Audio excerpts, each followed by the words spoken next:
Good evening. I am Tony Dottino, founder of the USA Memory Championship, and doing my Live with Tony Monday, excuse me. It's Monday. I lose my days during this quarantining stuff. I have to look at the calendar.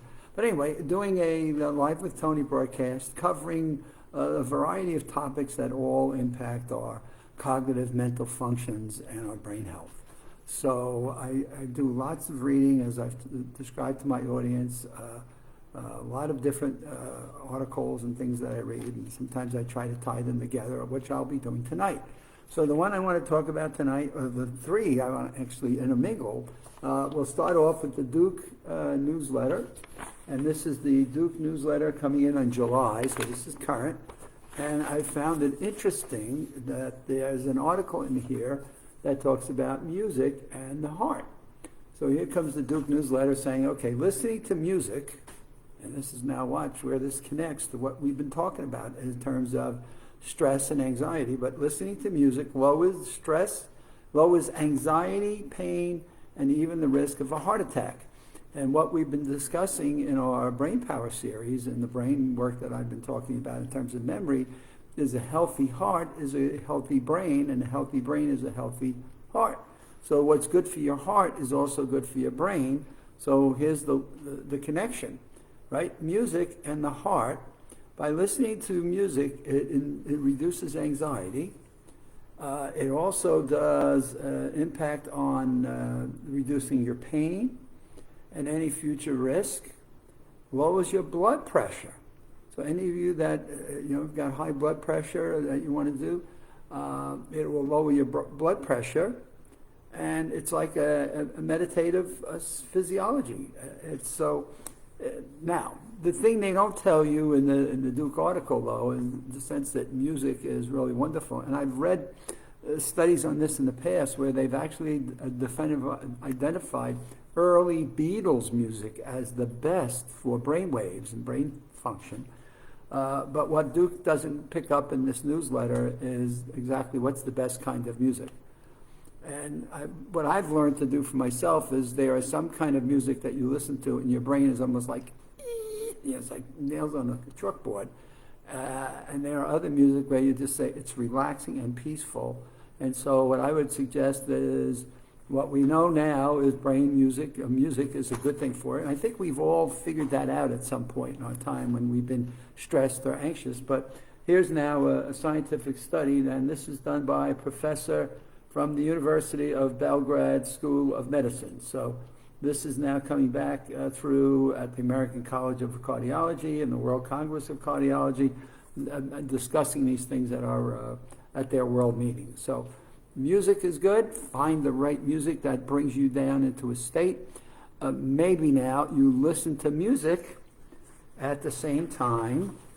Now I'll take the next article I was reading I thought was interesting, and it comes out of the Cleveland Clinic Health Advisor. And in the Cleveland Clinic August issue, so good news, my mail is showing up again, so it's the August 2020 issue. And what the August 2020 issue is saying is, hey, even if you're not getting to the gym, stay fit when you can't get there. So there's really no reason for you not to be able to maintain some level of fitness, some level of taking good care of yourself, even when you're at home. Now, the picture that they show you here, well, if you're able to jump rope, you obviously can go anywhere and do a jump rope. I am not a jump roper, likely to be tripping and falling over myself. If you have balance issues, it may help you. It also helps you with your aerobic. But what you want, and that would be excellent, and what they're recommending is that you get at least 75 minutes of intensity exercise a week, and 30 minutes of moderate, maybe 15 minutes a day. So again, I've started back on running out on the street, and my goal is to do 20 minutes 4 times a week. And if I can do 20 minutes 4 times a week and I get my 80 minutes in, I'm actually finding my pace is going faster, and I'm getting in 90 minutes. Now my goal was 80, and I started small, and these are the things I teach people when they're focused on improving their memory and their mental functions. Start on small things and then just build up and give yourself a can-do, the feeling of your self-esteem and self-confidence, and then just build over a period of time. So here we go. So we're going to do some aerobic activity. Now, if you can't jump rope in your house, another thing that you can do is they talk about doing what they call jumping jacks. Now, we know what jumping jacks are. We learned them in school. You know what? Do some jumping jacks. Raise your arms over your head, jump your feet apart, and now you can do jumping jacks for 5 minutes. And just do jumping jacks for a few minutes. High stepping. Find something that you can go up and step on. So I found a cushion that I can step up on. It's a solid cushion, so it doesn't give. And you can go up and down, up and down. We have stairs in the front of the house.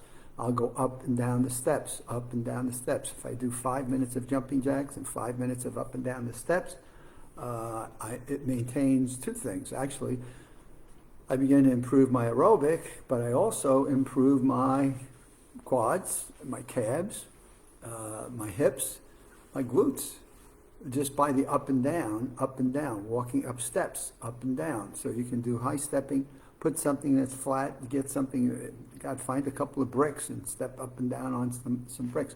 Anything to just elevate your legs a couple of inches that are going to force you to have to lift from your glutes, from your quads, and get your knees and your ankle. I mean, you'll get your whole lower body system engaged in it.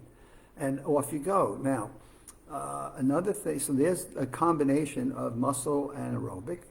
The other thing you can do, I found this interesting. We were watching some young folks here that actually work at Disney, and they use 1 gallon. So they use 1 gallon jugs of, it looks like they've got water in it. And I've heard that a gallon jug of water is like 5 pounds or more. And they do curls with those. They do this, they go this way, they go this way, they get on a bench and they lift it up that way and this way. So again, you got a gallon, get a gallon of juice or a half gallon, it doesn't matter. In one of my broadcasts, I talked about the importance of getting something with some weight, a couple of pounds, that offers resistance, and it's not the weight itself, it's the number of repetitions. And so in one of my earlier broadcasts, I talked about the importance of doing some light muscle exercise that's good for you. Now, in this article that comes out of Cleveland Clinic, right, you'd expect, men's health, women's health as well, at the Cleveland Clinic, August issue. I thought these were some really interesting things that we could all do. And let me just go through those. Chair push-ups. Sit on a chair that's got handles on it, arms, and just get up and down, up and down.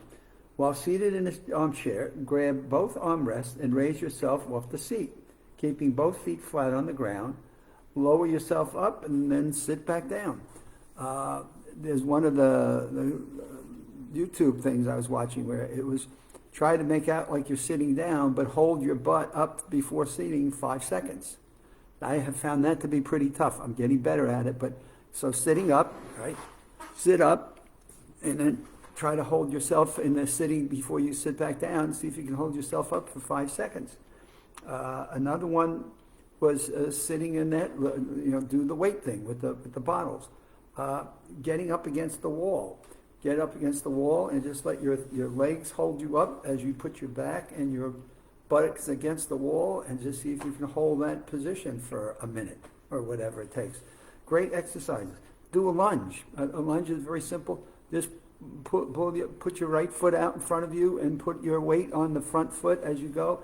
Then do the left foot and do that 10 times. So there's a number of things that we can do even within our restrictions, but we have to put our mindset to it. So listening to some music, doing some exercises can be very beneficial. And then last, and I wanted to at least cover this evening, so I've kind of done something I don't normally do, which is I'm integrating several different things into it. You want to maintain mental challenges. You want to maintain a level of what can you continue to challenge your brain to be thinking about. So we've covered the exercising, we've covered the stress, and as always, I'm always talking to you about what are some of the mental challenges. And my experience of running the USA Memory Championship for 21 years clearly tells us that improving your memory by first realizing you can improve your skill, there are skills to be learned, and you'll practice, is a fabulous way of putting your brain through some exercises. And therefore, the online Maximum Memory Mastery course, which it really covers all the things about your brain health, is a fabulous tool and a fabulous online course that is easily a benefit to people that have been signed up for it and been taking it, and they find it to be extremely valuable and helpful and well done, and we've added bonus materials to it, so it really makes it even better. But what was really interesting in this, and this comes out of the New Science magazine that I read every week, so New Scientist magazine, and this was the final point that I want to make tonight. The good news is one type of intelligence keeps on improving throughout life. So we have an intelligence that keeps on going throughout life. Most researchers distinguish between what they call fluid intelligence, which measures the ability to reason, learn, and spot patterns, and crystallized intelligence. Now, I've never heard the term crystallized intelligence until I read this today on New Scientist magazine. But crystallized intelligence is the sum of all knowledge and experience you've gained throughout your life. Fluid intelligence will slow down through age, but crystallized intelligence keeps on rolling. So though we may feel like we get older, we start to lose. This is what I've been saying for, God, I've been saying this for months. When I read these studies about these senior moments, I saw this UCLA report. I went crazy because they're boxing people in age groups. And here we have crystallized intelligence now that New Scientist is talking about and saying there's hope for all of us at any age. Just keep using it, keep learning new things, keep studying, new topics of interest to you that maybe you've never learned before, you've always wanted to, and now you've got the time to be able to do it. Maintain your aerobic activity. We know that our brain is using a good portion of the oxygen that we are breathing in. So this is not the time to just sit around and just watch television and not be active in these little 5-minute bits that I was telling you about.